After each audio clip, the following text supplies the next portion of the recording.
Hare Krishna. Come ahead, please. Don't be so far away.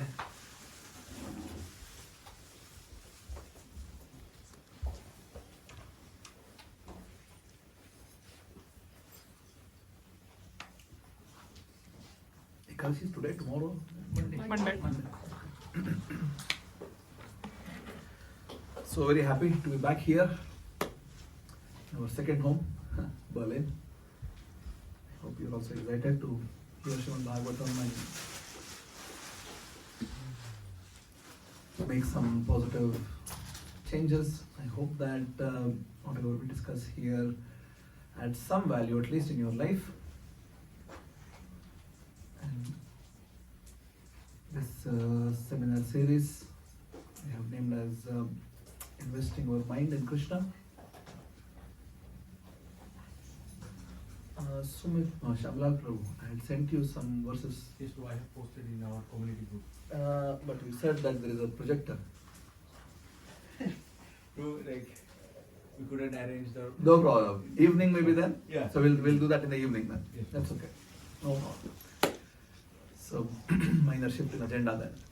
Let us see. Great. How many of us know about investment here? Investment. You know about investment? Please be honest, yeah, it's okay. You can raise your hand if you know about investment. Only 3-4 people know about investment?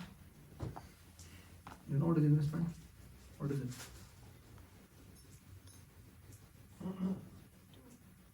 Get something long-term return. Okay. Doing Some activity. What activity? Which activity do you do? materials. Yeah, like what do you do? Money. Invest money. Invest money. And? Time. Invest time. Resources. Okay. Now let's just talk about this normal meaning of investment. When we say invest money, what do you do? Share market, mutual funds. Gold. Real Okay. estate. Real estate. Okay. How do you invest? Like, what exactly do you do? Let's just understand the flow and then we can understand it better. What do you do? You want to invest in whatever is said so far. What do you do? What's the process? You go to exchange, buy forex, Okay. USDs, cryptos. Okay. No, what the process of it? We buy something so that in future the price will increase. So you do some analysis, right? Yes. Where is the right place to whatever lump sum you have to put it? No way. Okay, good. So you invested. What do you do afterwards? Wait for it to grow. So meanwhile, what are you doing? Observing the market. Observing the, Very good. How? reading the news. How often? Every day. I like honesty. I don't know if you have the experience, perhaps you're just too young, but those who have, who are investors, so constantly it's there in the mind. You know, just every day you're checking. In the evening when there are more people and more families, when if I ask the question, perhaps there's a better answer. So constantly keep thinking about how is this performing. Right? Okay, I invested this. What is its today's value compared to the market position today? What is, has it grown, come down? So keep constantly, you keep your consciousness sort of hooked onto it. And Krishna consciousness is very simple, also in a similar manner. We, in the place of investing money, we keep our time, resources, energy, we invest on Krishna.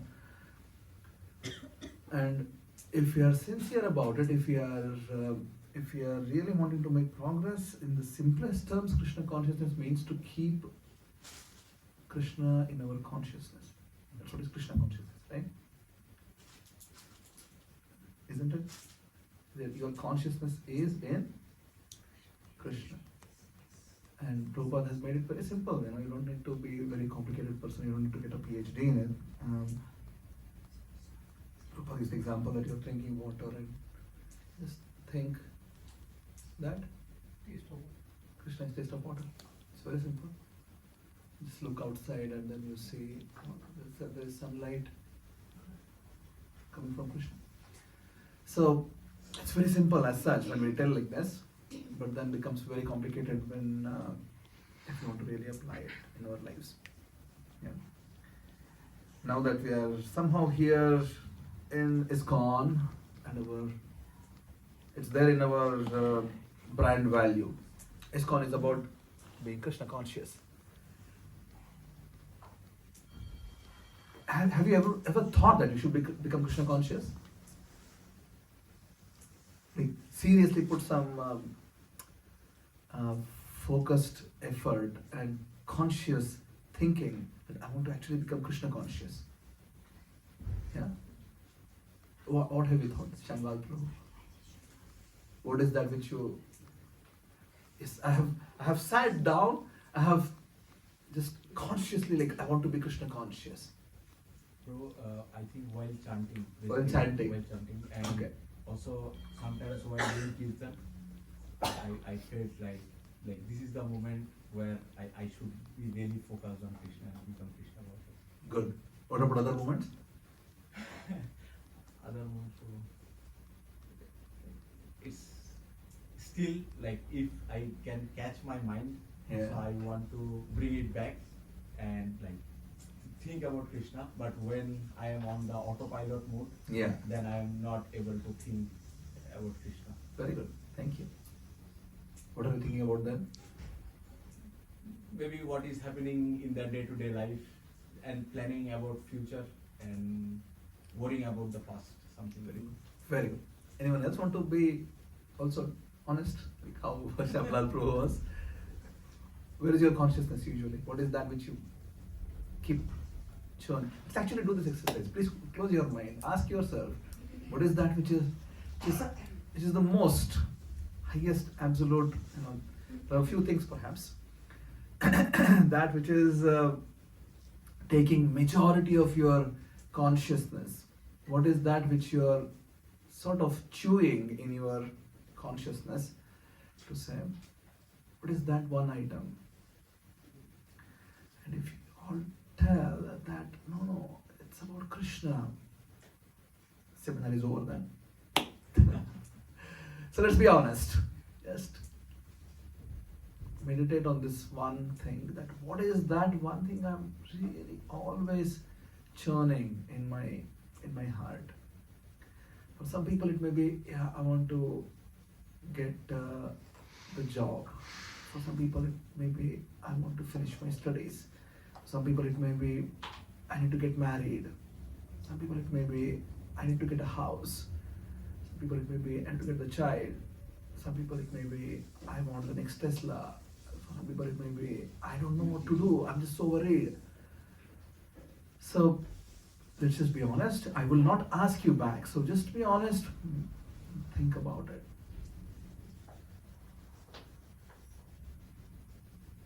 I hope you all have some answers for this question. So you can open your eyes and let us think now. Is it like how far we are away from Krishna consciousness? Is this is a very simple exercise. We can always just sit down and just, okay, number 1, 2, 3 priorities of my life. Are these Krishna conscious? What are these?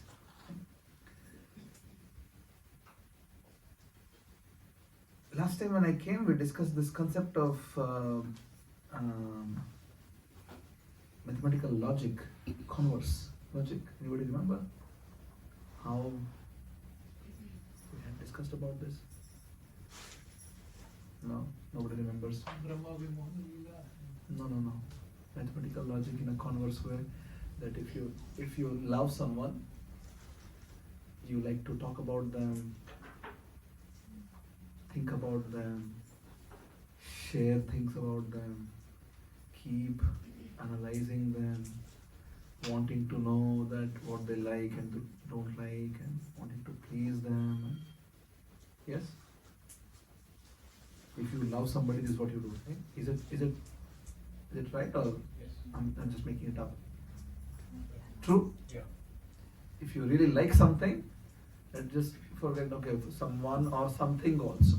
You just keep, perhaps if it is a cricket match or a football match or something, you just keep watching. You know this match has already happened, but then you just keep reviving your memories because maybe you have watched that match live or something, and then just keep, whenever the reel comes about that, you just, oh yeah, nice. You watch that thing, keep talking about it. Let's say, I don't know whether India-Pakistan match is today or tomorrow. Tomorrow. Tomorrow.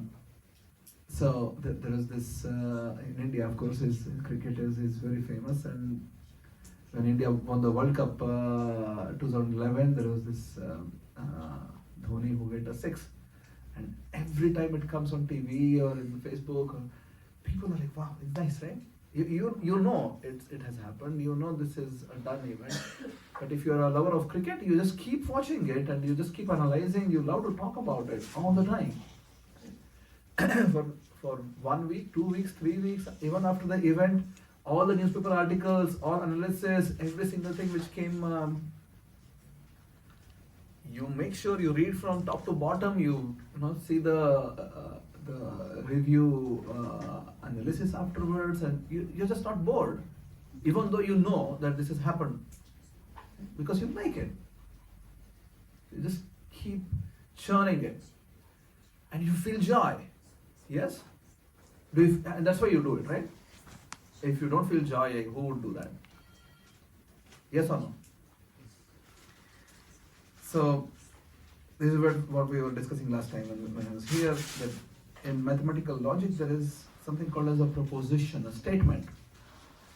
A statement could be if something, then something. So we just made a statement that if you love someone or something, then you also like to talk about it, or them, think about them, or it, share about it. Huh? Act, yes, act in a way that you please them. Analyze, right? Basically, your consciousness is sort of hooked onto it. Yeah. So that is a statement now, and we just said this is a true statement. You all agree? This is a true statement. If you like something or someone, this is what you do. Yeah. If there is a boy who is loving a girl, let's say, and the girl loves, let's say, red roses, and the boy is always thinking, I want to get red roses for this girl. If the girl is allergic to flowers, you're not thinking that, oh, I'll get nice flowers to her, just make her sick. So that's not how you think. So you always think in a favorable way, like how I please.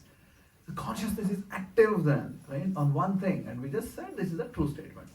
Now, in mathematical logic, there is converse of it, right? Not inverse, converse. Right? So if A then B is true, the converse of that is B implies A is also true. So that means then, in our context, just to make it simpler so that you can think through, sun is outside. In this room, you can actually see sunlight. This is a true statement, right? There is sunlight, you can actually see outside. Just look outside. There is a window, you can look outside. There is sunlight, which means sun is out there. Yeah. The converse of that is, if there is sun out there, there is sunlight here. Yeah. If A implies B is true, then B implies A is also true. This is called as mathematical converse logic. So if we love someone, we like to talk about them, think about them, analyze about them, keep our consciousness hooked onto them, and somehow or the other just churning the same thought in your mind or in consciousness. And the converse of that is, if we talk about something or someone, keep analyzing, keep thinking, keep churning thoughts about something or someone, then You can love. you will, not can, you will Love. love this person. Yeah. Many people ask, I don't know Krishna, how can I love? Right? Isn't? How can you love someone when you don't know? It's just impossible. But this is how you can love. We need to study. Bhagavatam is filled with it. Right? Talk, share, right? Somebody is knocking on the door.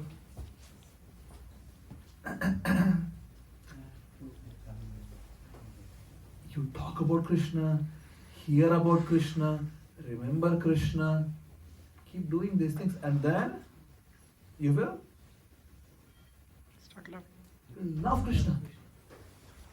And this is extremely logical. It's going to happen. Now the question is then, oh, I don't know.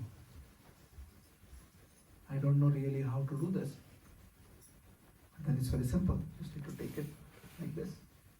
Opening and then reading. Come to the association and then start hearing about Krishna.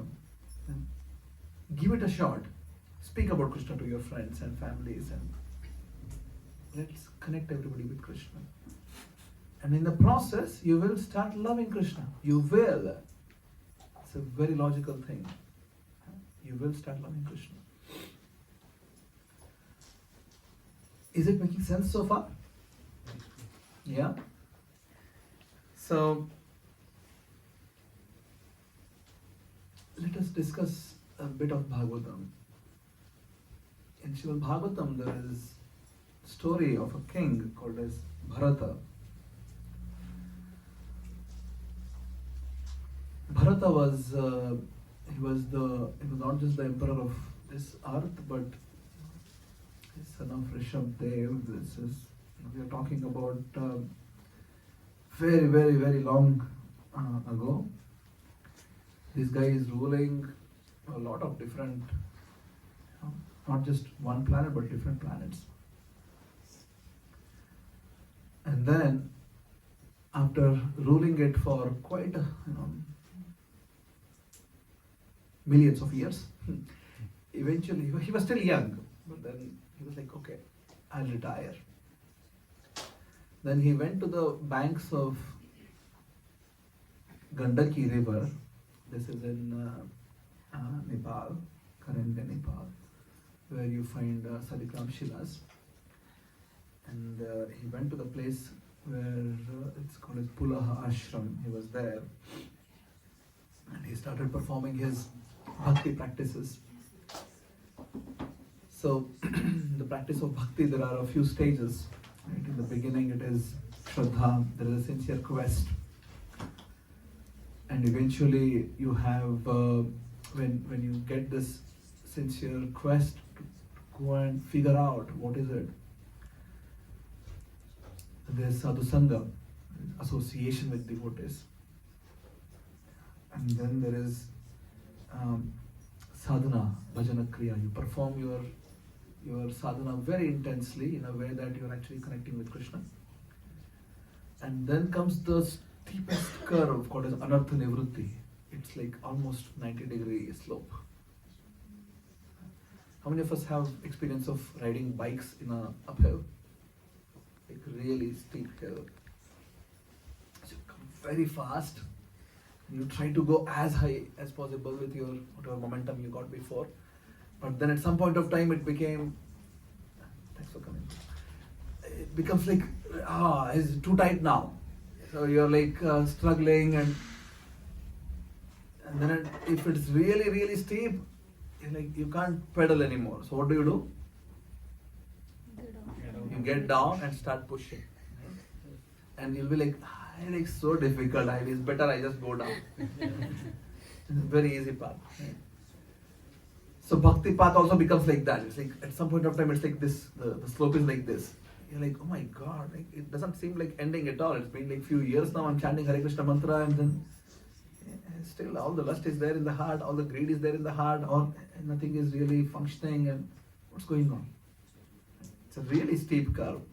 And once someone crosses that threshold, they're fixed in what's called a nishtha. It's a fixated platform, nishtha. It's the bhakti is not wavering anymore. There is no sine wave. Or today is very nice sun outside. I'll do nice chanting today. I'll read Bhagavatam today. I'll come to temple today. I'll do seva today. And tomorrow it's cloudy day. I'll better relax at home. I don't like to chant. Netflix and chill. Better. So that's how we function. It may not be Netflix, but in our own mind, whatever we are churning. But in Nishtha, someone is really fixed. It doesn't matter how is the external ambiences. Yeah. Why boss scolded me, doesn't matter. It's okay. Yeah. So, in this consciousness, one is not really discriminating anything. Nishtha is the Brahman realization state. This is the state wherein Brahma Bhuta Prasannatma Najhuti Kankshati. That the person is really, they are able to see every individual as conscious living entities, part of Paramatma, and no discrimination whatsoever. After Nishtha, there is Asakti. There is real interest to know about Krishna. Right now also there is some interest, but this is the wavering interest. Sometimes there is, sometimes it's not there. And then after Asakti there is Ruchi. There is some taste. I'm actually able to taste this. What is the spiritual bliss? Everybody keeps speaking about it. Krishna tells once somebody gets a higher taste, they're able to get rid of lower taste. We do get that higher taste, as Shamil Prabhu was saying before. Sometimes chanting and in kirtans, Chandra Maharaj is singing, dancing up and down, and feels like, yeah, nice. But then it goes away afterwards. Right? But this ruchi is not like that. You're actually constantly, you're able to absorb yourself constantly. Yeah? Because already you have crossed the stage of nishtha. It's in a constant state of affairs now. And then there is bhava, meaning that you are able to actually experience Krishna while having this body being here, experiencing Krishna. So our dear Bharat Maharaj, who was there in the forest, the banks of Gandaki river, he was performing his sadhana based on the mantras of Rigveda and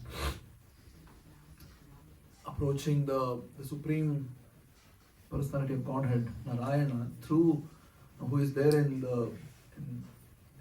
Surya Dev, Surya Narayana. He was reciting the mantras from Rigveda, the Gayatri mantra, and then he was able to connect with this Supreme Divinity, and he was able to actually experience that bliss while sitting on the banks of Gandaki river. So somebody is bhava. They're able to actually perceive Krishna everywhere. Their vision is totally different now.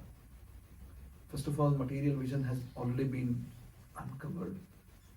It is not material. They don't really feel like it's all for me to enjoy. They have real interest in Krishna. They are tasting Krishna's bliss, able to participate. So he has reached until there. And one fine day, there was a which deer? What sort of deer? Baby deer? No. Mother deer, yes, but what sort of deer? No? They didn't read Bhagavatam carefully enough. It was a deer. Huh? Thirsty deer, yes. Pregnant. But pregnant, yes. It was a pregnant, thirsty deer who is drinking water in the river. But what sort of deer was this? This was a black deer. Very clearly written in Bhagavatam. Black deer. Drinking water. And then it heard the roaring of a lion who is nearby. And deer in general is afraid. It's not a very powerful animal. The only thing which can do is running away. But then lion is much more stronger. And so when the mother deer who is pregnant, thirsty, drinking water, it heard the roaring of the lion. It had not finished drinking water yet, but it became extremely anxious. Very anxious. My life is in threat now. And it started looking around. Couldn't get what's the next step could be. And then just jumped across. And in the process, it delivered the baby. And the mother deer is on the other side of the river now, and it started feeling so sad. Its baby is drowning.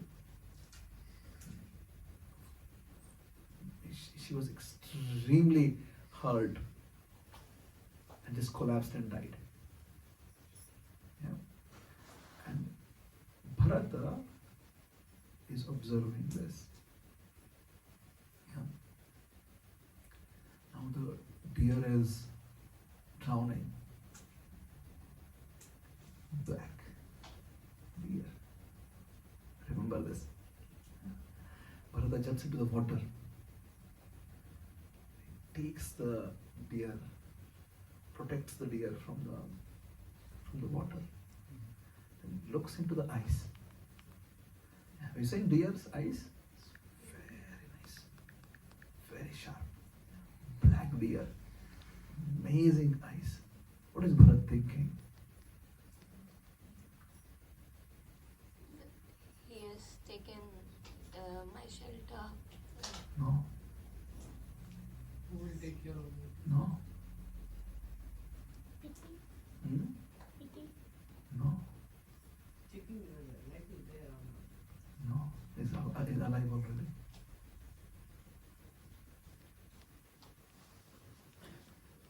What was consciousness of Bharata? Where was he existing? Bhava. What's the deer?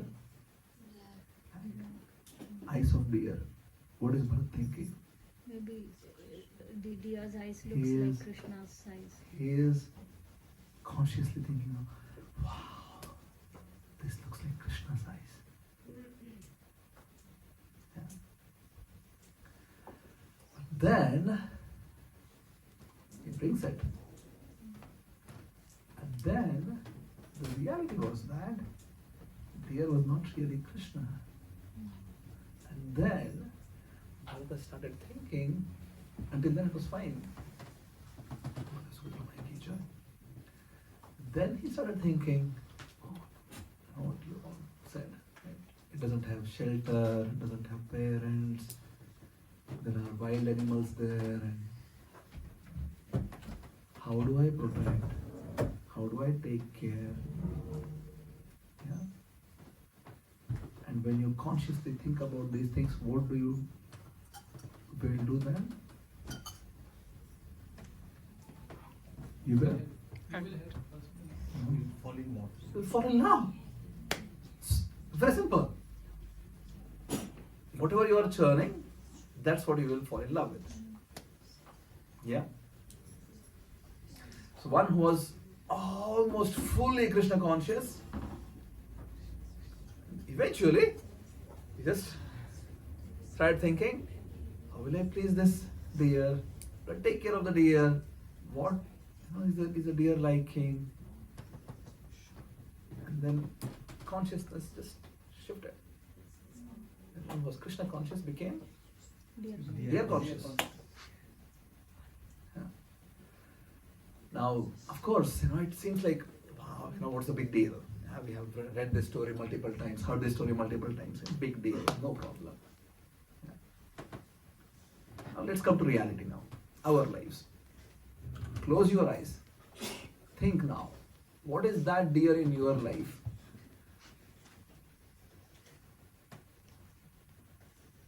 Or who is that dear in your life? Which situations or circumstances is that dear in your life that you constantly think about, you meditate about, you care about, constantly wanting to please or run behind, because that's where your consciousness is hooked onto, and this is the object of your love in life. Yeah. So you don't need to tell me, but that's where we stand in our lives right now. That has to shift. This is not a theory. Krishna Conscious is not just a theory. Loving Krishna has to become real. The whole question is, how do we make it real? Yeah. So take a pause, drink some water. Anybody has any quick thoughts to share so far? What we have discussed? Have been discussing?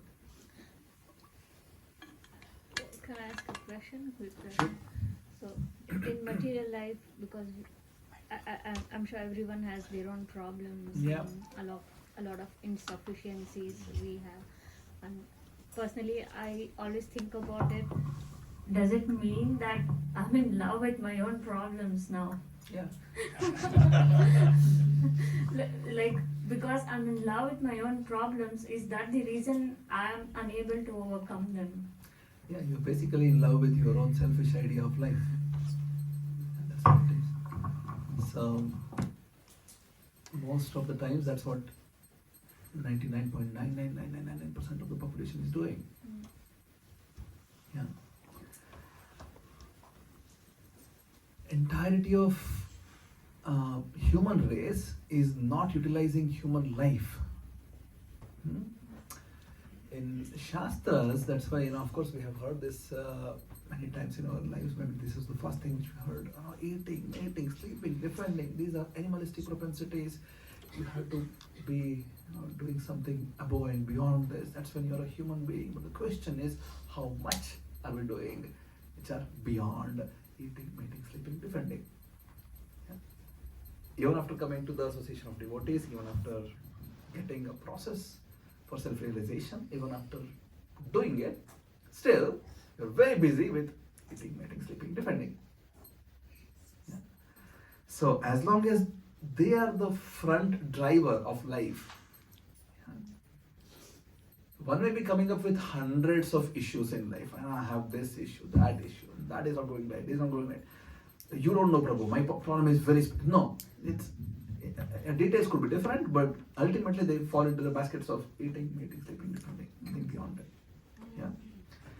So if they are the driver of our car, our life is called as, or who are we called as? Pashu. Hearing that animals perhaps you think, no, I'm a human. So in Vedic life, Pashu is, it's not based on species, like how a species is organized. It's based on consciousness. Wherever the consciousness is operating, that's how the living entity is situated into. The moment the questions become a bit deeper, and the foundational question is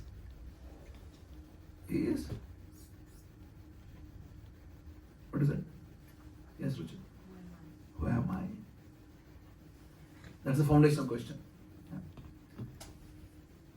Because that's how the entire Vedic literatures are organized. Of course, we are discussing Srimad Bhagvatam, which is basically advanced study from Gita. Gita starts with this first question of life. Who are you? And that becomes a sincere question in the heart. That becomes the driver for life. That's where you can actually then start finding the purpose of life, and that's called as dharma. So Mahabharata then tells dharmo hitesham adhiko vishesha. Right? What's your inherent characteristic? What is it? But you can't start asking that question first. You need to first ask the question, who am I? Once you understand who you are, then You understand what's my purpose then? How should I operate? Those become driver of your life. Everything else is going, yes, no problem. I'm not telling that, what's your name? Anusha, that stop eating from today. No, you can eat, no problem. You're a working student, what are you working? Yeah, you can get a house in Berlin, no problem. You can have a very good bank balance, no problem. But they are all there. They are passengers in the car. You see difference? See, if how many of us have the experience of living in a rented apartment? How many of us have the experience of living in your own house? Yeah. If you are living in a rented apartment, how much investment do you do on the apartment? Like, I want to invest 100,000 euros. I'll renovate this entire place. I'll invest €1 billion maybe. I'll make everything. Do you do that? In general, I'm speaking. Maybe some people are doing it, but in general, do you do it? No, Why? it's not my place. Mine temporary. It's a temporary place. Then It's also not our like mine. it's not yours. Okay. Then And we will have to move out. you'll have to move out. Good. And So I cannot take all those things. very good. Whatever you're investing is basically a loss, right? It's absolute loss. You put any amount in this place, you are going to take that out when you go. It's a loss. So, this body is a temporary place. You are in a rented apartment. You need to really think how much I'm investing on this. You need to invest for sure. You need to keep your apartment clean. Right? You need to make sure that your bathroom is clean, your kitchen is clean, your floors are clean, they're tidy. You need to make sure of this. But then not to the extent that I start investing beyond what is needed. Is it making sense? Yes? So, of course we do the things, we keep our apartment nicely, even though it is rented apartment. But don't start investing beyond what is necessary. Yeah. So eating, mating, sleeping, defending are necessary, but not to the extent that they become the principal drivers of life. The problems associated with that are the principal drivers of life. Yes? Life is meant for something else. That has to be the driver. Then you understand that yes, all these other problems here, they come and they go. It's okay. Agama paina anitya. Krishna's opening pitch in Gita. Matra sparshastu kaunteya shita ushna sukha dukkha daha. Because you are in sparsha, association or touch with matter, that's the reason you'll be affected by that. And the matter is having this duality. There is sukha and dukkha, shita and ushna. If someone is thinking that, no, I'm just really transcendental personality right now, please go out when it's freezing and see if you feel cold. I should tell you that, no, you're not transcendental yet. Because you're still unaffected by duality. Yeah? Shita, ushna, sukha, dukkha. These are the dualities of life. You will be affected because you are in touch with matter. Agama paino anitya. They keep coming. Sukha keeps coming, dukkha keeps coming. Right? Just like winter comes, summer comes. Winter comes, summer comes. Just keep coming. But anitya, either of them or neither of them are permanent. Both of them are temporary. Just keep coming. Sukha is temporary, dukkha is also temporary. So that should give you the confidence that yeah, there is a phase of difficulty, but this is temporary.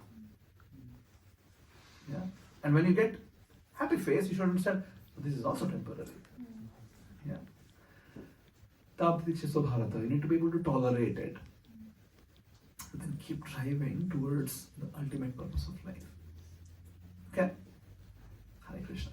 Thank you very much. Any other thoughts?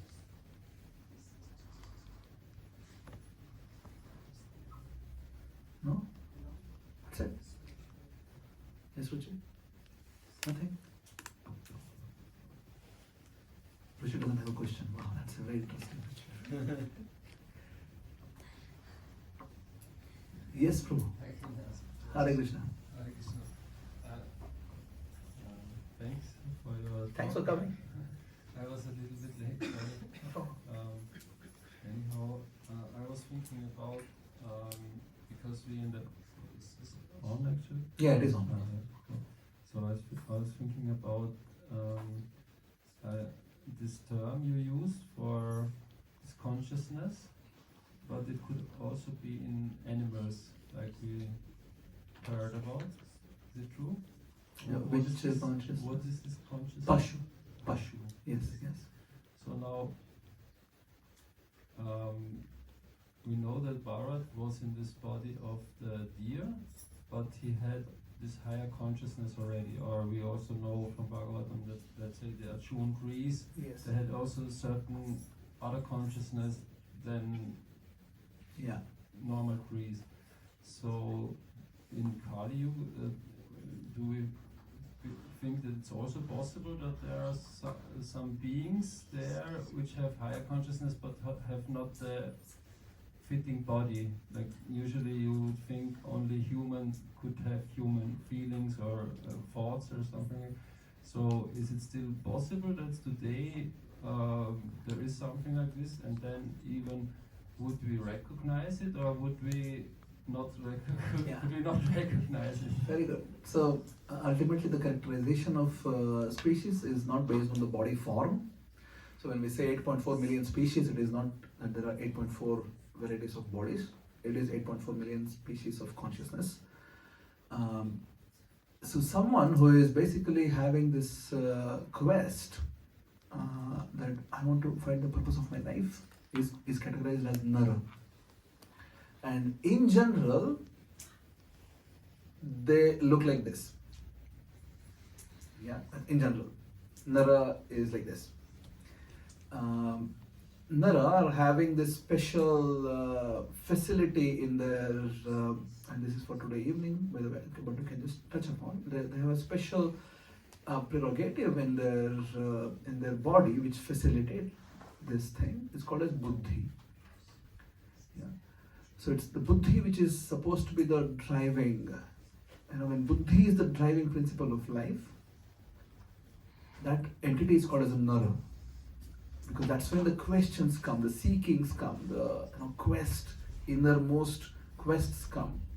The jidnyasa comes. Athato brahma jidnyasat. Right? The deep desire to figure out who am I and want to be connected in that yoga, that comes when buddhi is active. And so from that perspective, Nara is that entity in which these sort of seekings are active.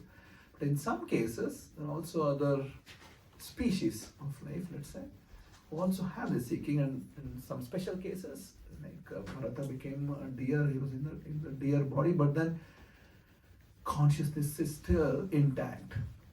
So even though the hardware is configured in certain way, the software was still intact, let's say, just a very loose analogy. The operating system was still functioning in a way that he was still able to seek, and he understood one biggest problem of his previous life, which was? Huh? No. Getting away from Krishna Conscious. No.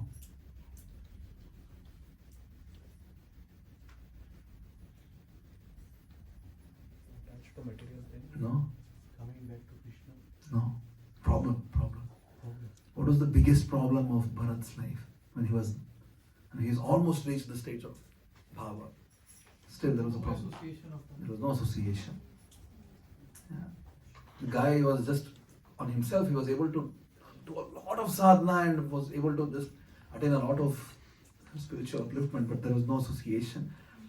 So if he had Vaibhav next to him, Vaibhav would tell, Bharat Maharaj, you had I don't know how many years in your just in your capital city before. Yeah. You have left everything behind. You have come here attaining the state of just one last step is remaining. That's it, prema, and done. Okay? So even just one person could have been enough. So Prabhupada tells us actually that association doesn't mean that you have 100,000 people other than you who are doing things. One other person is good enough, whom you have a like-minded relationship and you're able to share Krishna consciousness. So it has to be quality association. And then in that case, then so the dear Bharat figured it out. Okay, I had a problem. So actually he was born somewhere else, but then he walked back to the exact same place. But then in this time, he actually started going to the place where there were all these Pulaha ashram, all the sages were there. He started associating with them. He was just surrounded with the sages all the time. And then started performing his, continued his spiritual seeking in the association of these sages. So that's still, that's the meaning of buddhi active basically. Buddhi drives your purpose. The whole thing of dharmo hitesha madhiko vishesho. Dharma is that which is defining characteristic of nara. Buddhi is that which is driving it. So even in the body of deer, it was still active because of he had achieved so much in the past life, so he was given some special. Yes, you have the hardware reconfigured, but then software intact, no problem. Yeah. So coming back to your question, Prabhu, so that's what it is. In general, this form of life is conducive because the facility of buddhi is there, which can be used. But then if somebody doesn't use it, it's as good as not having it. Yeah. Someone has a Benz, a BMW, I don't know what's the famous car here. Both are German made. But never uses. What's the value of it? Like never. It has an amazing Benz. Yeah. But then never uses it, just eating dust. What's the value? It's as good as not having it. Right? That's the value. Yeah.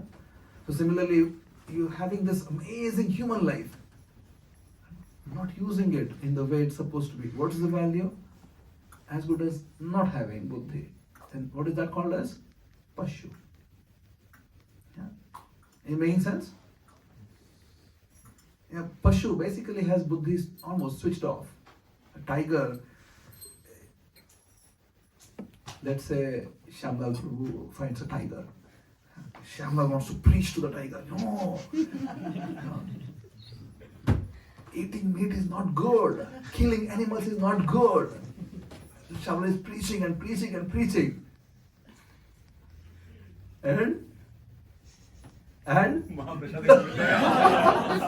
tiger has the basic food in front of him. Right? The moment tiger is hungry, yeah, here is the food. It doesn't matter how much Shamlal preaches, right? Doesn't matter. Why? Because buddhi is really switched off. It can die in hunger, but it will never eat gulab jamun. It just doesn't have this facility that you can think, oh my God, I'm eating this deer. Maybe it has its father and mother and children, and then it's feeling the pain. Just cannot think. Yeah. But that's on a very basic level of eating, mating, sleeping differently. So when it cannot think on that level itself, how can you expect it to think something else? And exactly this is how humans are living right now. Right? Just don't think, just do it. No problem. So you need to be conscious. So Prabhupada has told many times, you need to become conscious and then Krishna conscious. Yeah? First become conscious. Start living like a nara. Buddhi is triggered. And then become Krishna conscious. Good. Next question. Anyone else? Yeah. Yeah. Hare Krishna, Prabhu. Hare Krishna. Thank you so much for again giving us a thought-provoking seminar. So Prabhu, I would like to ask this question, like even Bharat Maharaj was there in the phase of Bhava.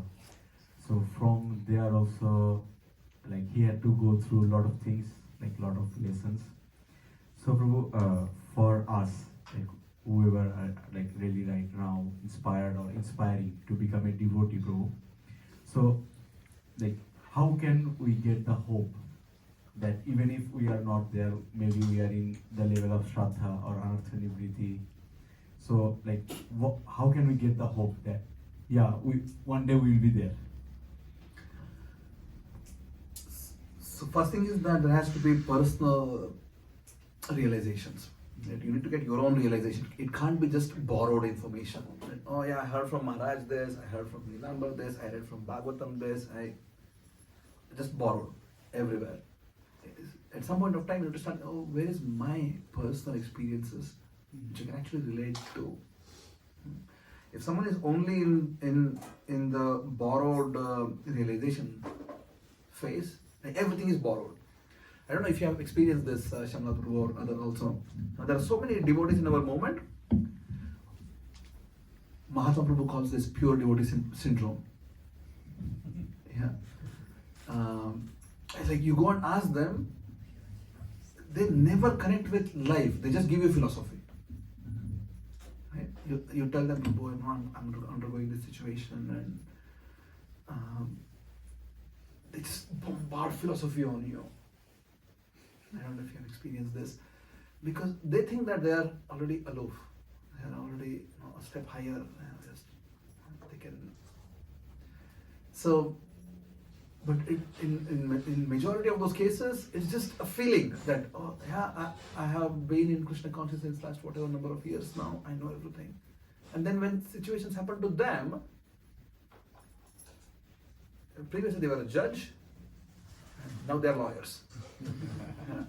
So, in the same thing, whatever they were telling, not able to really apply. So, how is this? Is because there is no personal realization which I am actually speaking, I'm conducting myself, I'm talking, I'm behaving in a way in which my current level of understanding where it is, and I also don't have perhaps the sincere quest, sincere Shraddha wherein I want to actually uplift myself. Maybe I'm not trying hard enough to cross this threshold of Anartha Nivritti. Maybe I'm just avoiding the question. Maybe, right? Maybe I need to put a bit more effort into sadhusanga. Maybe a bit more effort into my sadhana, a bit more effort into actually getting myself an MRI scan of my heart. Just in my own way, saying, oh, this is how my heart is. I still have a lot of lust, anger, greed. Just accepting honestly, and then you start when you become sincere. The universe is designed in a way, Shamla Prabhu, that you actually get realizations if you become sincere. That's how it's designed. In the case of Dhruva, what was his thing? His mother told him. First, his stepmother told him that you have to approach Narayana and then die and then be born from my womb and then you can climb on the lap of your father. And then his mother told him, yeah, I can't really help. You should ask support from Narayana. The guy is just okay. I need to go and find Narayana. That's it. The question is, he was just roaming in the forest, just alone. But the question was so hard. I want to find Narayan. Why? What was the desire inside? He wanted to from actually, or he wanted to be more powerful. He wanted to become more powerful than? No. His grandfather. No. Yeah. Great grandfather. Forget this. Like I'll become 3 times more powerful. Not just father, not grandfather, not great. I'll become bigger than Brahma. I want to get a kingdom which is bigger than Brahma's kingdom. Forget this Uttanapada. Who is this? Uttanapada was the father of Dhruva, right? And then Swayambhuva Manu is the grandfather. Brahma is the great grandfather. Like, I want a kingdom which is bigger than. So like, and then what do? I'll go and ask Narayana for this. Because my mother said. She's sincerely asking everybody whoever is meeting, where is Narayana? The Question is, how did Narada Muni appear there? Right? Because there is a sincere quest in finding Narayana. Okay, fine, desire was not that great. Their desire was material, fine, no problem. But the quest was very sincere. So when Narada Muni comes and tells Dhruva that you are such a small child, go back and just be with your parents, why you need to do all these things? Dhruva tells, if you can please help me find Narayana, let's continue conversation. Otherwise, thank you so much. Right?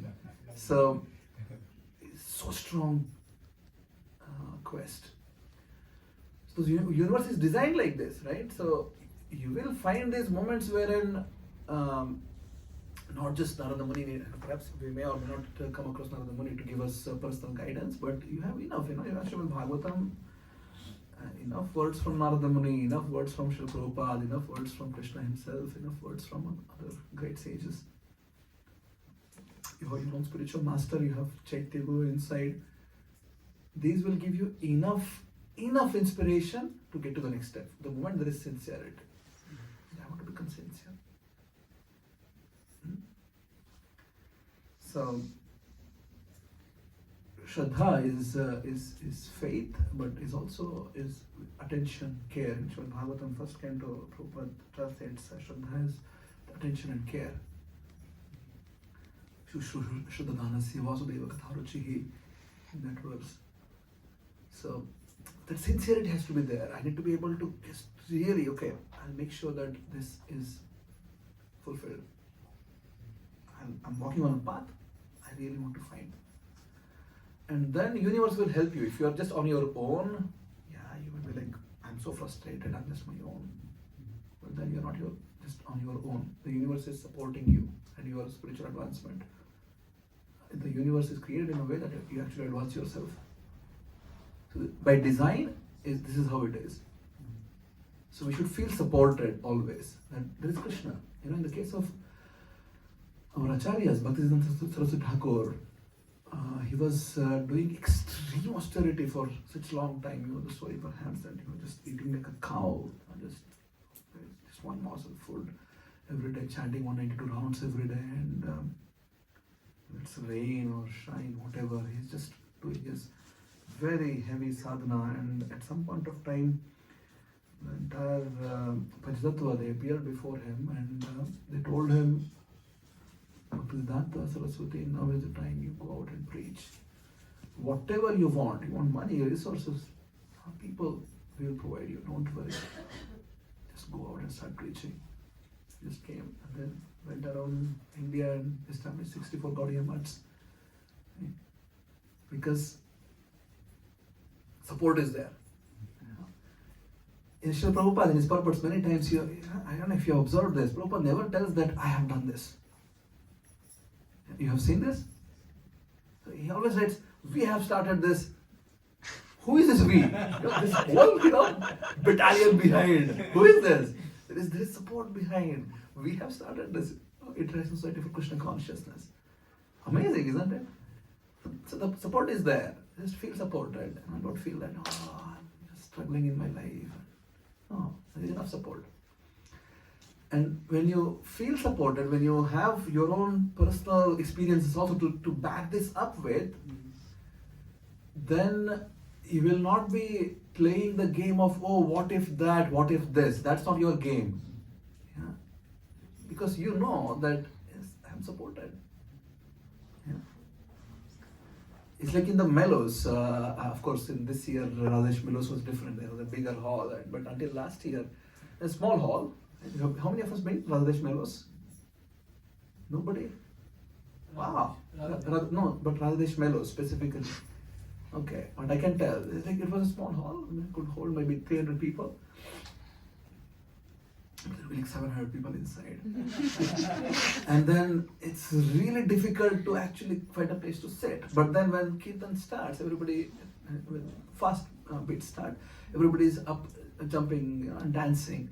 And then, and the final thing is just, okay, it's about to stop now, the fast beat is going to stop. Everybody just collapses. Right? Nobody even thinks that, I may just fall and then fall on the ground and break my back. because they know there are enough people there. I will not be collapsing, right? But they just collapse. Because you have the confidence that there is support here. I will not be collapsing, right?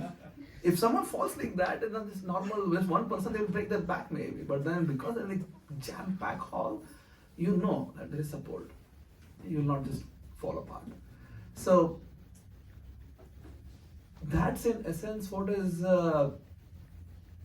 in Sharanagati, the principle of Atmanikshepa. You are feeling confident. Bhakti is performed in confidence, Prabhu, not in worry, not in anxiety, not in. You should be feeling confident. Yes, I can do this. Srila Prabhupada would say, like, what's the problem? Let's make the whole world Krishna conscious. Berlin, big deal. Let's make the whole world Krishna conscious. He's so much of confidence. Why? Because the entire world, entire universe is helping Srila Prabhupada to make sure that this actually functions. Right? What makes you think that you can't get this support? You can also get this support. So why to play the game of, oh, I know Bharat also in there. And Bharat was not struggling. He was happy. We always process things from our consciousness in which we think, oh, this is good, this is bad. Oh, he went there, he fell down, oh, so bad. For Bharat, he was still excited to go through the journey. It's fine. Big deal. In the context of eternity, how much is this? Fine. One life of a human, second life of a deer, third life of a human again. Big deal. Right? So devotee is really always excited, enthusiastic. Not playing the game of, oh, maybe I can't make it. It's just not for me. Oh, that person cannot make it. One day, so one of my person who I was talking with this long ago, this person came to me and asked, I feel so frustrated and dejected and depressed. I see everybody doing it, doing this Krishna consciousness last, so many number of years. I don't see that they're really improving, and I don't feel like I will also improve. I'll be like them only, I'll do this for 30 years, 40 years. I'll be also like them. They're so frustrated.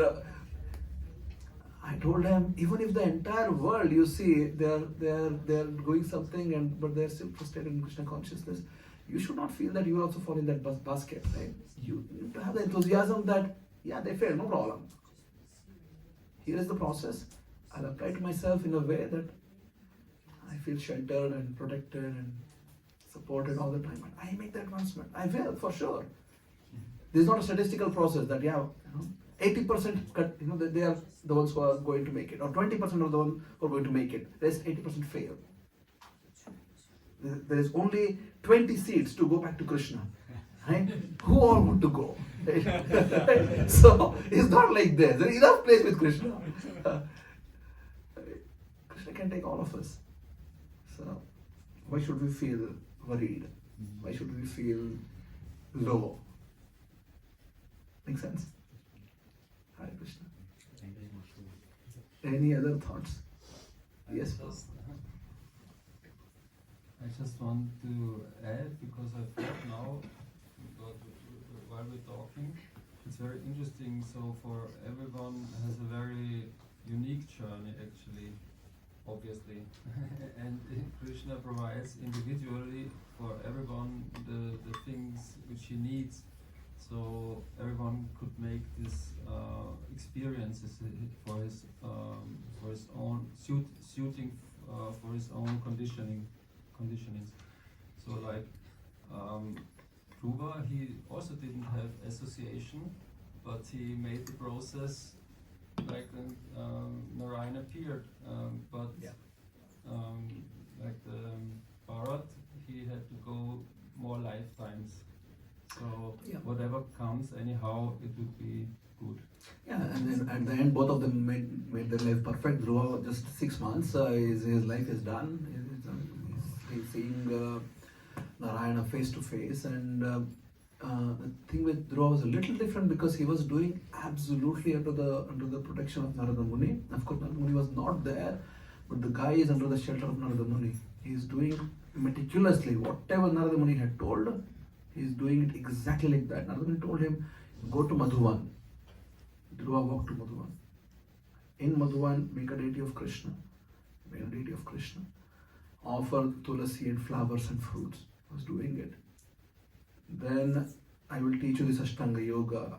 Make this sort of, you have to do this niyama, take 3 bath a day, and then control your breath, and do this asana, and then recite this mantra, Om Namo Bhagavate Vasudevaya, and then the whole process was given, exactly do like this, and Dhruva just meticulously just followed it to the last letter, perfection. And then also got the results. Right? In the case of Bharata, it's a bit different, little bit different, because there was no direct connection like this. Of course, he made a lot of progress, and Krishna, of course, does reciprocate. But then the sort of personal connection with the Guru under the shelter was a bit different in the case of Bharata. But then, because he was sincere enough, yeah, one life, even though he could also have become a deer who is just like a deer, right? A deer which dies. But then it was not the case with Bharata. Krishna gave him this special facility wherein remembrance is still there. Yes, body of deer, but then remembrance is there, consciousness is there. The focus of life is still intact. So it comes back to the same place, but then started associating with devotees. Everything was fine, one problem. Let's address it. This is what a devotee is. It is, he never gets pulled down by the feelings that, I did so much. I put so much of money and effort and time, but yeah, I came to temple and then this guy, behaved bad with me, and then I will never come again. Right? Because we are drawn low by our own insecurities. We are not thinking about the greatness of a Krishna or whatever. Like our own insecurity becomes bigger than Krishna for us. Our own negative feelings become bigger than Krishna for us. So we take shelter of those. As an individual living entity, we always need shelter, called as ashraya. Okay? So we need shelter. We can't exist by ourselves. There is no way.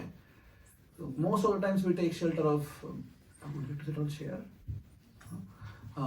Most of the times we take shelter of our own lower nature, to say, Laukika Prakriti. That's what we take shelter of. So when I'm questioning Krishna, when I'm questioning the process, when I'm feeling low, I'm basically taking shelter of lower nature. And when I take shelter, that means, I have basically given them a place bigger than Krishna's place in my heart. If I'm enthusiastic, I could also think, okay, fine, no problem, one more experience for life, and move on. Yeah. So that's how Bharata took it. Okay, fine, no problem. I went there, now I'm in a body of it. That's okay, no problem. Let's fix it. What was the core issue? Association. I'll fix it. He could have questioned, Krishna, what is this? And he could have, right? What nonsense is this process? I left the entire king. See, it's just a very valid question he could have been asking. I left the entire kingdom for you, Krishna. I just made one mistake in life. And this is how you are punishing me. He could have asked, right? Yes or no? This is how we think, right? It's always about mine, the kind of sacrifices I'm making, the kind of austerity I'm making, the kind of extending nature I'm exhibiting, and always about me. And then little bit here and there something happens and I go, come. But Bharata was like, no problem. Because Bhakti is never about instant gratification. It is not about that. Right? You need to understand the nature of Bhakti.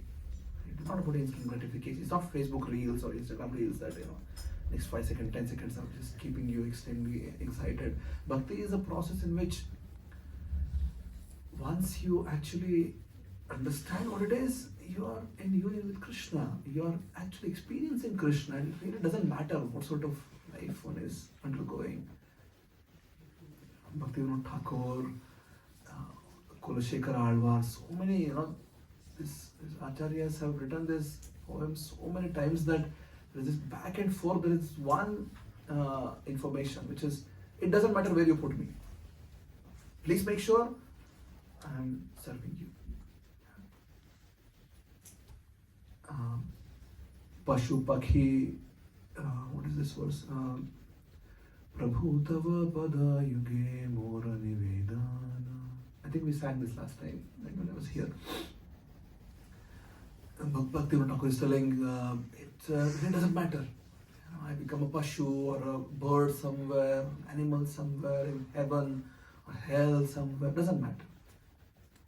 Please make sure Tava Bhakti Raho Bhakti Vivoda Hridayena. In my heart, there is bhakti towards you. It doesn't matter. How externals are going on doesn't matter. Amazing job, great. No job, great. Doesn't mean that I should just become a parasite to the society, but not really depending on it. It's okay, fine, I'll go through. I'm getting promotion, fine. Not getting promotion, it's okay. Having a child, great. Not having a child, that's fine, no more. Right? So, bhakti has to be intact in the heart beyond what's going on, and I need to take care of it. Again, coming back to the initial example of apartment. I need to take care of apartment just enough. Make sure it's well maintained, but not to the extent that it's craziness. Okay, that's my view on it. Anyone else have anything?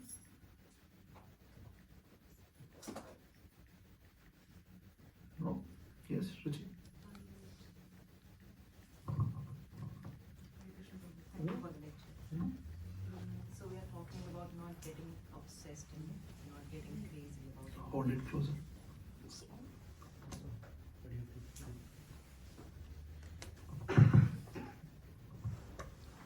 So you mentioned about not getting obsessed about anything and not getting crazy. And in the beginning we did an exercise where we were contemplating about our consciousness. What would be your advice to people who are driven by obsession? So Towards say, what? Towards anything. So let's say there are different sort of people, and some sort of people require obsession to do something. Like if they are working towards clearing an exam or working towards getting a promotion or whatever their task is. Some people are driven by obsession, and this is something that we've been learning throughout our life. You have to focus on this, you have to obsess about it, and then only you'll get the results.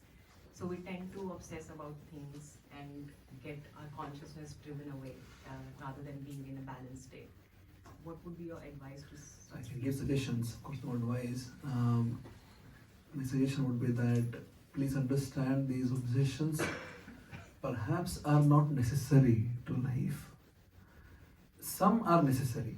For example, if you are living in Berlin, maybe it's necessary that you have a good job and a good place to live and comfortable life. Perhaps it's necessary to have heating on in your place where you live. It's really freezing out. These are necessities, right? And it also depends how much you're actually able to perfect or perform your activities in a way that it is not affecting the basic, most important questions of life. See, there is a statement. The most important thing in life is to keep the most important thing as the most important thing. Make sense? The most important thing in life is to keep the most important thing as the most important thing. In essence, for us, we have this human form of life, Nara. The principal drive, the driver's seat position has to be the seeking. Athato Brahma Jignasat. That should be the driving principle. Everything else need to be there, but then you as an intelligent person need to be able to sit down and then obsess enough so that the driver is still someone else. Not that you change the driver. Okay, now I'll make this one the driver. Because at the end of the day, it really doesn't matter how much I accomplish. Of course, yes, our upbringing has been in a way that no, you have to be on the top. There is just a whole corporate ladder. You have to just keep raising and raising and raising. Where will you go afterwards? How long can you climb? At some point of time, the entire thing collapses. It's exactly like leaving the apartment, going somewhere else. So, be not just realistic, but just live real life. Yeah. Needs a bit of contemplation, needs heart which is strong. You need to be enthusiastic, determined, patient. Utsahat, Nishchayan, Dhairyat. So once you have these three things, then you should be able to then sit down and then have some good contemplation. And okay, right now I'm driven towards this, but that perhaps is, I don't need to go 200 kilometers hours in that speed, in that direction. Maybe I slow down a little bit here. Here also I put some more effort. Slowly make some change. And eventually make the principal goal of human life as a driver for me. So at least that understanding needs to be there. Whether I'm able to act on it right now is not, that's a secondary thing. Understanding needs to be there. The goal should always be within sight. It can be out of reach right now, that's fine. Are you understanding? You should never lose sight of it. It's like out of sight, then where are you heading? You should know, okay, here it's out of reach, that's fine, no problem. I am not like a pure devotee right now, no problem. I have a pure devotee syndrome also, no problem. I behave like one, no problem. You should know, okay, fine, I need to get rid of it. I need to get rid of pure devotee syndrome and just actually try to become pure and purer. So that's there, and that has to be intact. You should really know it. And then you should also know, perhaps I'm putting just too much effort here. Perhaps it's not needed. Maybe I can realign my goals of life. That should be also there. Both of them are out of reach right now, no problem. But they are in my vision. I'm able to see this. My own shortcomings, my real benefit, what is there for life. See, in Srimad Bhagvatam, the entire Srimad Bhagvatam first canto, first chapter is on this, Ruchi. How a person in Kali Yuga can actually get the best benefit of human life. Yeah. What is this verse? Savai pumsam paro dharmo yatho bhakti vidhokshaje ahetukya pratihata ye atma suprasidati. Ye atma suprasidati means this is how one can get the best benefit. The best form of dharma, savai pumsam paro dharmo, is in which you are serving Krishna ahetuki apratihata, not driven by any sort of selfish desires, no hetu whatsoever, apratihata. There are no blockings and hurdles in my service, just doing it consistently. That's the best benefit you can get in human life right now. Yeah. Because the sages had asked, sages in Naimisharanya, they had asked Sutta Goswami that please give us this, the question was, Yena Atma Suprasidati. What is that with which one can actually feel total satisfaction, get best benefit in this age? What is that one activity which they can do? This is the answer. Yeah. So we should know this. Then this is the best thing I can. Right? If you don't know, then what can be done? You need to get to know, and that's where Srimad Bhagavatam actually plays the role. And last time when I had come, I had told it's not about the quantity, how much you consume, it's the quality. You need to consume quality from it. Just one shloka a day can actually give you enough inner nourishment. You can actually sustain that. We are not talking anything superficial, high rasa of Krishna and all this. No, right? Speaking very practical day-to-day affairs and how you can be actually Krishna conscious in those things. Good. Is that okay? Hare Krishna. It's almost 11. Any? Yes, Hare Krishna. How are you? Fine. Still chanting? Yeah. Hare Krishna. Good. Tell me.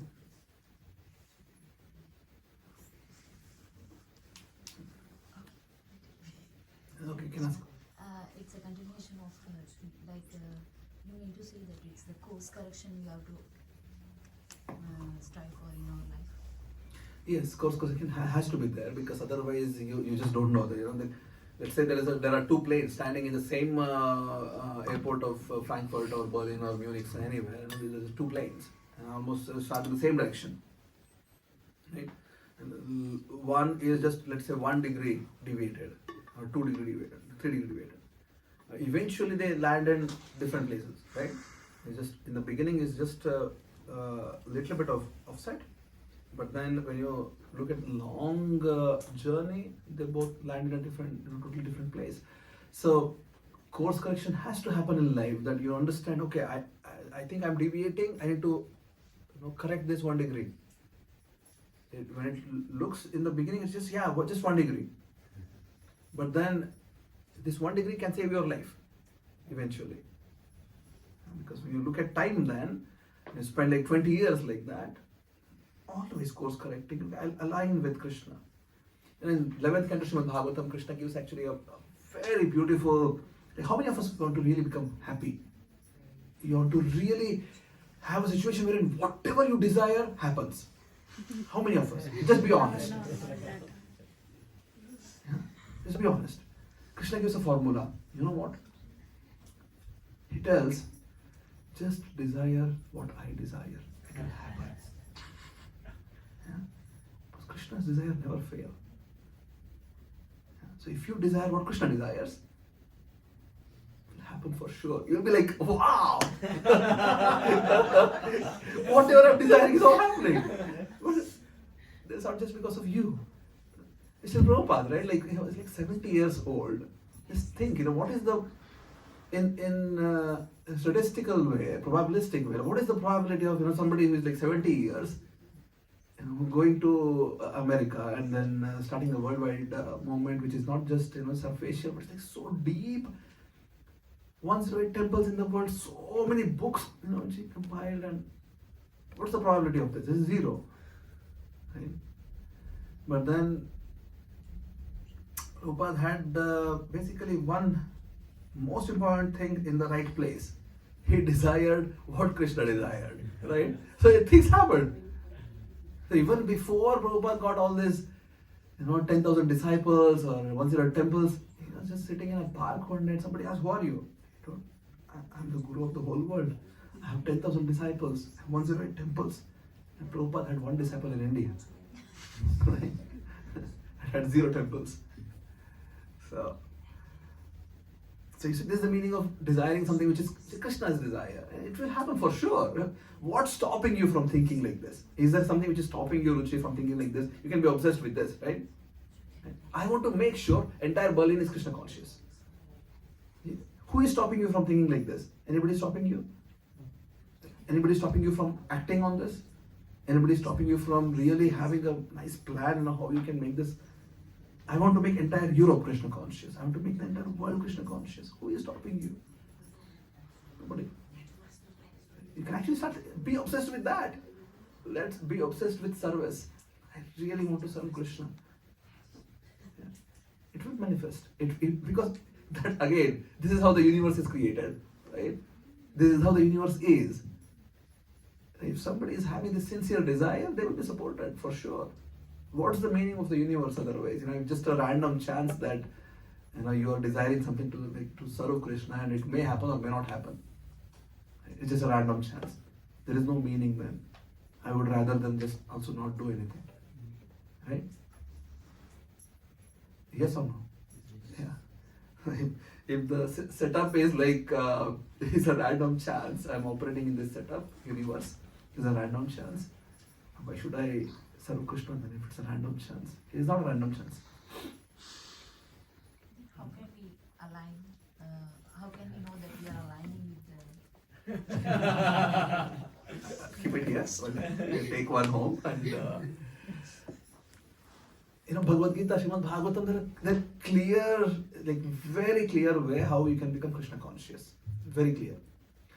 And then there are also enough quantitative measure which you can have, which you can then tell whether you're aligning or not. Krishna tells in Gita 12th chapter a series of verses. It's the Bhakti Yoga.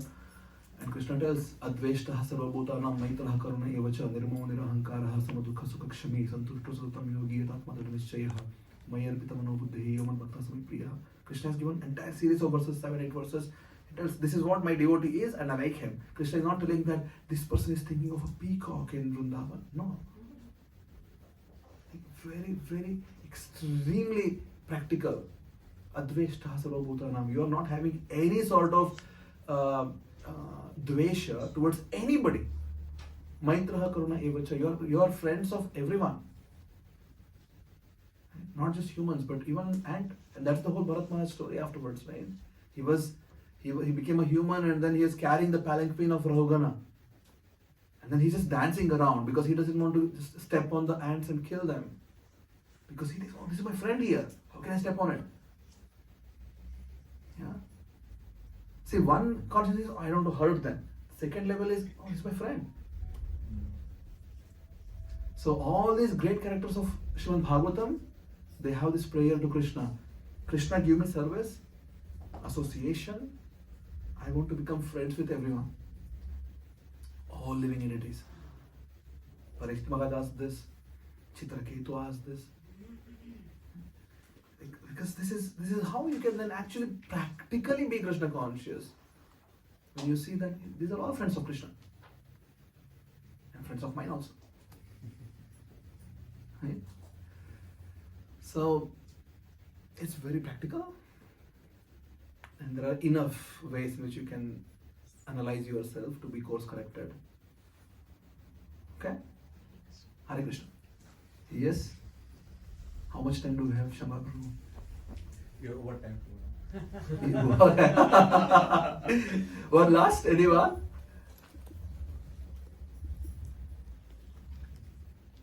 No? Nishtavati Mataji? No? Good. So when then? Yeah. Evening we come back. I wanted to say a lot of things more, but perhaps tomorrow morning is, or maybe evening, we'll see how is the crowd. And then we can continue from there. But yeah, I want to give this. Can we set up a projector in the evening? Yes. Yeah? Okay. So let's see if we can set it up and then we pick it from there. Can we do a quick recap of what we discussed so that it's just there? I realized that we just forget what we discussed. When I ask what we did last time, we're like, oh, did you come before Prabhu the first time? Were you here before ever? Seems like. Sure, who wants to go? Somebody who has not spoken, please share something which you like today. Okay.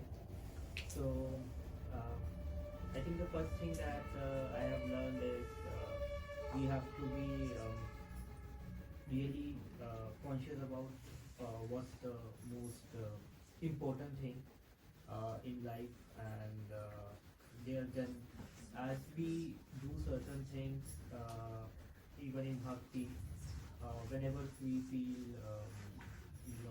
like something's not working out, so we should know that we have friends around us, okay, and yeah, so we should be confident that. Very good. Yeah. Thank you. Who else didn't speak? Mr. Avadimana didn't speak. What do you Black like? deer. Black deer? Amazing, right? See, we miss the context sometimes. We're just reading and then you just miss the context. Yeah. And it's so amazing, isn't it? To connect actually, to understand the human aspects of it. The how to say, the emotional aspects of it. It's so deep. It's not just that, you just saw a deer somewhere and then, just got carried away. No. And this actually reminded him of Krishna, some black deer. So, good. Yes? Who didn't speak? What's your name, Mataji? Meg. Mike? Mehak. Mehak, okay. You want to share anything? I think the thing that I really liked was that good and bad are all temporary. Yes. And everything around is also temporary. Yes. So we should be always focusing on the real purpose of life. And you need to not think about first how to what is the purpose of life, but the first question is who am I? Very good. Thank you. Hare Krishna. Will you be there in the evening? We'll continue from there.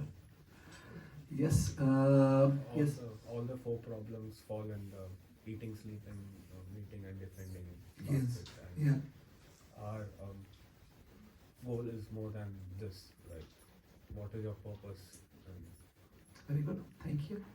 Yes. Did you like something? No? Did you like anything? Nilambara, just stop it. Did you like anything? You can think more maybe. Yes. Bro. Lot of things, so Yeah. interesting points are like we should always not think that we are alone. Like whenever we are thinking like, okay, like I want to attain this level, I want to do progress in my bhakti. There are a lot of people, universe, lot of Yes. Krishna along with me. So I should keep constantly working on the thing, on my sadhana. Then definitely the point will come that I will use that. And other things are like meditating upon like what is attracting me, whether the material thing, what is attracting me, like thinking about that deer, like, so I can also need to think about myself, like, and meditate, like, what is catching me, not letting my progress happen. So these all things are very interesting. Very good. Thank you. Raghu Prabhu. Thank you. Hare Krishna. Yeah, this example also I like the body comparison with the flat and you owned it or you rented it. Yeah. So how much investment you need to do on Yeah. these things. Good. Thank you. Yes, Prabhu. I'm also like that black deer. You like black deer? Okay. Mataji, what did you like? Did you like anything? You don't want to share it? It's okay. You came late, I guess. But But I kind of understood the idea of what does Krishna want, and everyone is your friend. Yes. I think as a regular human, you always align with the fact that let's not hurt anyone, and that's the baseline. Yeah. That's not the baseline. The baseline is everyone is my friend. yes, very good. Thank you. Yes, Prabhu. Hare Krishna, Prabhu. Hare Krishna. So I like one of the most is like Krishna's desire. There is no our desire, my desire. Yes. If you think it is everything is Krishna's desire, then Not everything is Krishna's desire. But you need to think, you need to understand Krishna's desire and desire or Krishna desires. It's also like how we can do it. Like, yeah, I want a nice iPhone or nice. This is Krishna's desire. Krishna is desiring this. I should really get it. Krishna desires that I should eat ice cream today. Yeah. So, yes, Prabhu, would you like to share anything? You also spoke about the Dhruva Maharaj, how determined he was to reach his goal. Okay, good. Thank you. Yes. I like a takeaway for me personally is like you mentioned like we also have to put our genuine sincerity and efforts towards our goal. So Yeah. the real goal. So genuine sincerity. Yes. Thank you so much. Nilambara Prabhu, so you put light on like the max operation. A is equal to B. Like if you like someone, you keep. Yeah, taking- converse logic, yes. So what is the converse of B is equal to? No, not E is equal to Hare Krishna implies, right? So if A implies B is true, then B implies A is also true. That's how the logic is structured. If there is a statement, one statement, A implies B is true, and if that is true, then B implies A is true. So what we are trying to build is if you like somebody, then if you love someone, then you like to talk about them, think about them, analyze about them, keep your consciousness hooked onto them. So the converse then is, and that's a true statement, the converse then is if you think about something or someone, analyze about it, study Bhagavad Gita, Bhagavatam, come to association, so these things can actually generate love. It will generate love, right? Towards Krishna. So you don't need to worry that I just don't know Krishna, how will I love him? So that question becomes redundant because there is enough facility to actually start loving Krishna. Yeah? Okay. Hare Krishna. Thank you so much. Hope to see you in the evening and tomorrow morning. Yeah? Hare Krishna.